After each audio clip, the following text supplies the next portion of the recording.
Hey, y'all know who it is. Your boy Wall Street Shooter, and I'm checking in for the game. Hey man, I miss you guys, man. It's been a minute. It's been a minute since I made one of these videos. It's been a minute since I made any YouTube content. If you follow me on IG, TikTok, I've been heavy posting on there. And obviously, if you're in the Discord, you know y'all getting those updates. Y'all getting the sauce. Y'all getting the plays from crypto and stock market non-stop from there. And I've been neglecting my YouTube fam, and I'm sorry guys. I've been taking a little hiatus. You know, I'm a one man show over here, and so I've been kind of dealing with the other social medias and taking advantage of doing YouTube shorts. I've been posting a lot of shorts, again, IG reels and TikTok, just getting the content out quick. So if you're following me on those platforms, and if you're seeing the shorts, I'm trying to pump those out. A little more easier to pump those out, especially with my hectic life with the kids and family and all that type of stuff. But I have not forgot about y'all, and I wanted to kind of talk about something I spoke about on Twitter today in regards to Bitcoin and Ethereum. And some people was like, man, you're tripping, dog. Like, Bitcoin 12K, 13K possible, ETH back to 800, 900. And, and I'm not making price predictions. If you know me, I don't like making price predictions. Those are very dangerous. I don't want to play by those games. I'm just looking at simple technical analysis and what could happen if things go in that direction and where we could find support or a good buying opportunity. I take logic into consideration. I go off of market sentiment, and I kind of put two and two together and get four instead of just throwing random prices out of my butt like most of these YouTubers do just to get you to click on things. A few weeks ago, I talked about how this was a bull trap. And as you saw, the last week we've been selling off. And I'm not saying, hey, you follow me because I was right. It's just more so just, again, looking at the market sentiment, where we're at, understanding rallies, price action, getting a little understanding that relief was going to be coming. Ultimately, guys, they have not announced a recession, so you can continue to expect us to continue to sell off.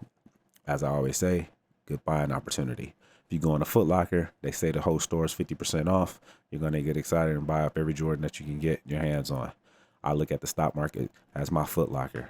When NVIDIA, AMD, Tesla, Apple, Amazon, Google are 50% off, I get excited and want to buy up more shares. I understand, if you understand, bull markets last longer than bear markets. So you definitely want to take advantage of what is given to us right now.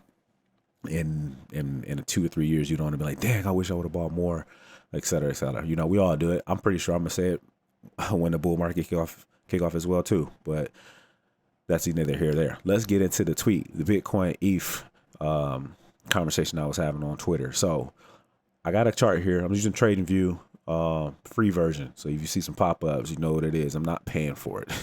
Point blank period. I'm not paying for it. But yeah, I'm looking at a Bitcoin chart right now, and I'm gonna make this video nice and short and sweet so I can get right to the point. The reason why I was looking at Bitcoin at the possibility of reaching 12K to 13K is, again, we're looking at overall market sentiment, right? Bitcoin is down, major down. And we can, instead of me, I'm not going to sit here and guess it out on you. We can look at it from these highs here in November. Bitcoin is down 72%, right? From those highs. And we all understand that crypto swing anywhere between 80% swings, 80% in any direction. They always say if you can't handle 80% in the plus or in the negative, you can't handle 80% in the plus, right?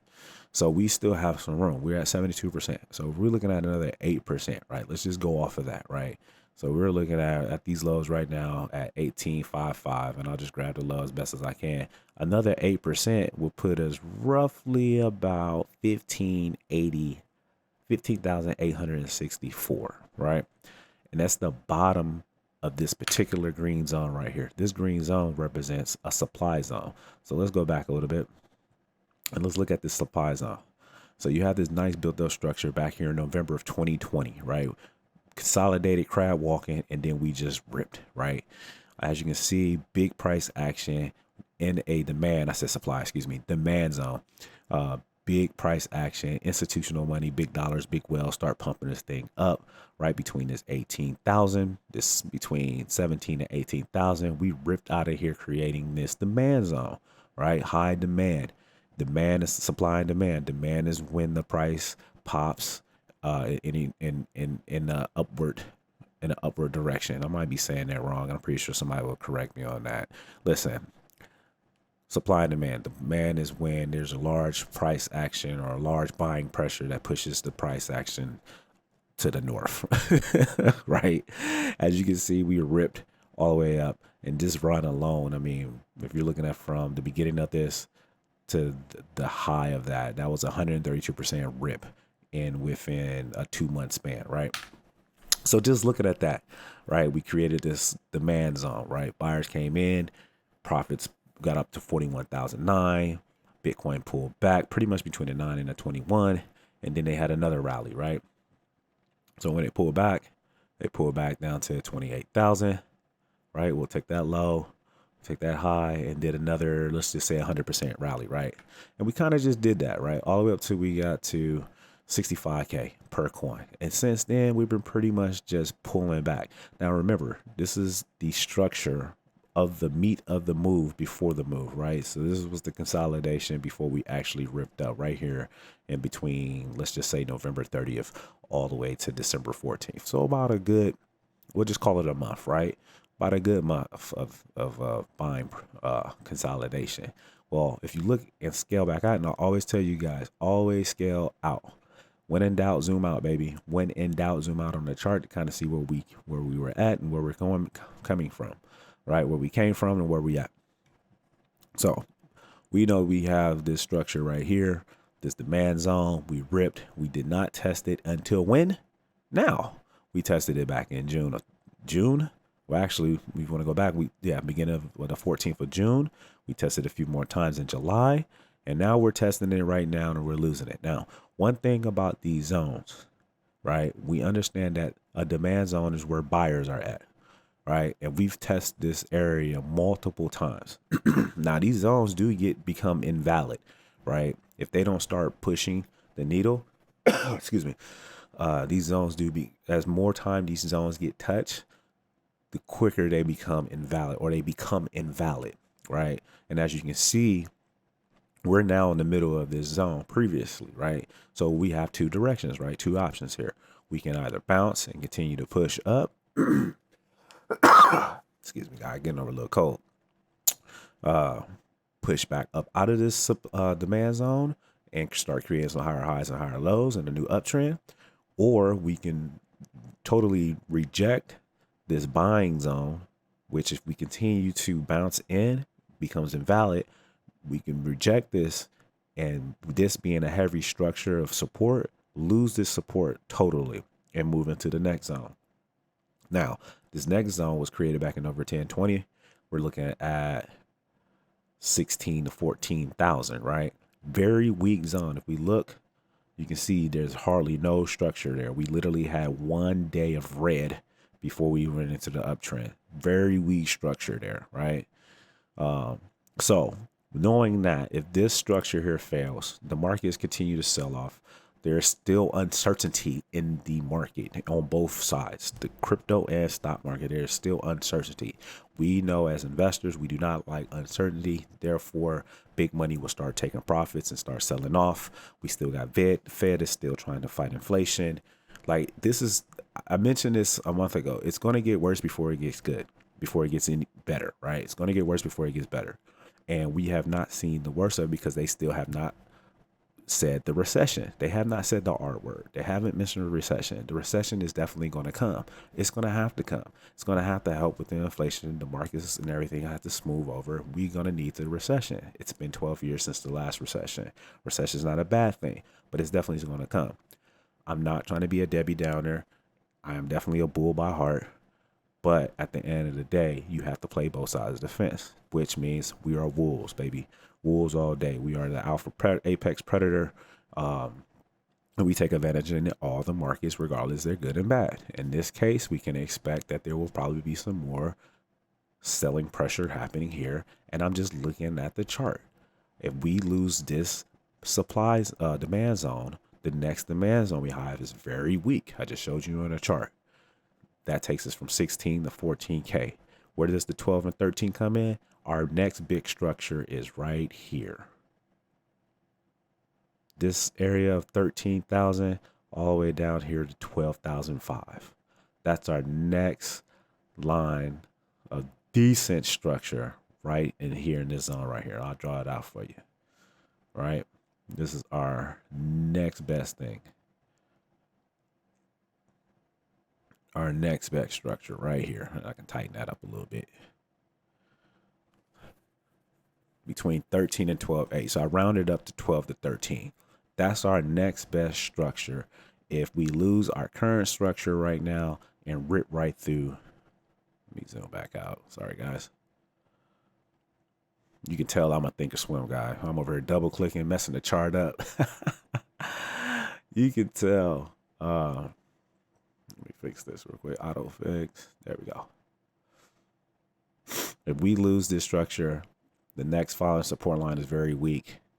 And then the next decent amount would be this particular 12K to 13K. So, yes. Is this going to happen overnight? Not saying that. Could it happen? Absolutely. Crypto is very unpredictable, very volatile. It can definitely happen overnight. So that's Bitcoin. So the same sentiment is pretty much going to roll over into the ETH as well. I mean, we have this. Okay, we have this this demand zone here, which we have not reached yet, which is this 10,000, which we're recently at. You see this big structure right here. Then we had that rip. We had a nice supply area, which we sold off into. If we continue to now, one thing I will say about ETH, right? We do have the merger coming up. I do expect some type of buying pressure to happen where we might pop through this supply area, maybe get to these highs around 20,000, excuse me, 2,000, and maybe even see anywhere in the upwards of 2,100 to 2,200, right? Ultimately, we'll have that. Bitcoin is still going to be probably pulling down. If Bitcoin is pretty much selling off, ETH is going to jump right back into the wave and rally all the way down, right? We already know Bitcoin is the king. Whatever it happens, everyone else is going to follow. I don't see Ethereum, even Ethereum pumping, getting up to say, let's say 2,200, 2,500 after the merger. I don't see them continue to pump without Bitcoin. Now, if they do, that's going to be crazy, and I'm here for it as an ETH believer and investor. Totally here for it.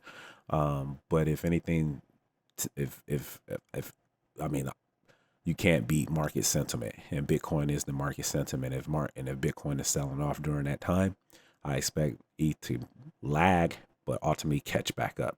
Where do I see it? If it beats up in the structure here that we had previously with these lows at 880, we'll pull right back down and create this double bottom effect right back here in this 880 mark, where I would definitely be buying more ultimately. But that's where I kind of see it. I mean, we have nice structure here in this zone. As you can see from January of 2021, we have nice structure here. At the 12 mark, we already lost it, double top there, shot back, bounce, and rip through it. Now we could come back and test this 1247. If we lose it, then you can start seeing us get into this green area, which is this prior demand that started the rally. And if we can't hold that, then we can definitely see these 800 range. If we lose this 800, 900 range, then we're getting into the 7 and 5s. I won't be mad at that. Overall, I'm definitely here for a 5 to 700 ETH. The last time we saw a 500 ETH was back in November 21st. As you can see, the structure build up here, and then we pretty much just rallied all the way up, right, to all-time highs. So I'm definitely here for a retest of the 500s. Definitely be loading up, but first and foremost, I'm going to see a retest at around 1250. Well, let me take a step back. What I think was going to happen is once the merger complete, we'll probably pump through the supply zone. Eventually, maybe doing a double top here at 2,000. We might get above there anywhere to 21 to 22, rejecting that, coming back down if the market is continuing to sell off and just kind of pretty much catch up with everybody else. So again, that's where I came up with the Bitcoin at 12K. ETH that 12K, 13K zone, ETH at 800, 900 to complete that double bottom. So if you're following me on Twitter, I kind of just spot out random things that I've been thinking about as far as the markets go. And that was one thing that I put out there in the Twitterverse, and I want to kind of explain it. And basically what I'm going to do, I'm just going to sit on dry powder, stack it up. I'm not going to be buying. I might nickel and dime a little bit in the ETH because I'm just an ETH believer. I believe in Bitcoin as well too, but I'll probably throw in a couple of bucks, $100 here and there. Through ETH, I'm not going to throw the whole budget and just kind of let it do its thing. Now we get that pop, I'm definitely going to take profits. I'm going to try to gauge it anywhere between 22 to 2,500, probably take some profits, wait and see if it pulls back, retrace. And if it retraces back to 1,200, then, you know, that's how you get more ETH, right? And that's what I did last time. I bought at around $1,000. It got up to 2,000. That's 100%. Flip it, took it out, it pulled back, get some more ETH, you know, and just keep on rotating, man, until you build up that pot. Ultimately, man, I want about 25 to 50 ETH. And I definitely want to hold a whole Bitcoin. If Bitcoin drop into that 12K, 13K, I'm going to have a whole Bitcoin. I might even have two. And that's just how I'm going to play it, man. Be very patient. Ultimately, I'm going to be hella patient and just let it happen. Don't force it. We have enough time for the market to continue to sell off. In my personal opinion, do your own research, and this is not financial advice. I don't think we're out of the woods yet. The bull trap was definitely real. And, you know, I think there's some more selling off going to happen, and I'm going to be ready for it. Keep the dry powder on the side. You don't have to go and buy up everything right now. I think there will be more buying opportunities to come, in my personal opinion. So, yeah, I just want to make a quick video about that tweet, man. Again, if you follow me on Twitter, TikTok, IG, and YouTube Shorts, I'm posting a lot more videos on there. I'm starting to do more of these videos. I'm getting back into that flow. I got some in the vault that I did, and so I want to put it out. But, hey, I love y'all. I'm out. Peace.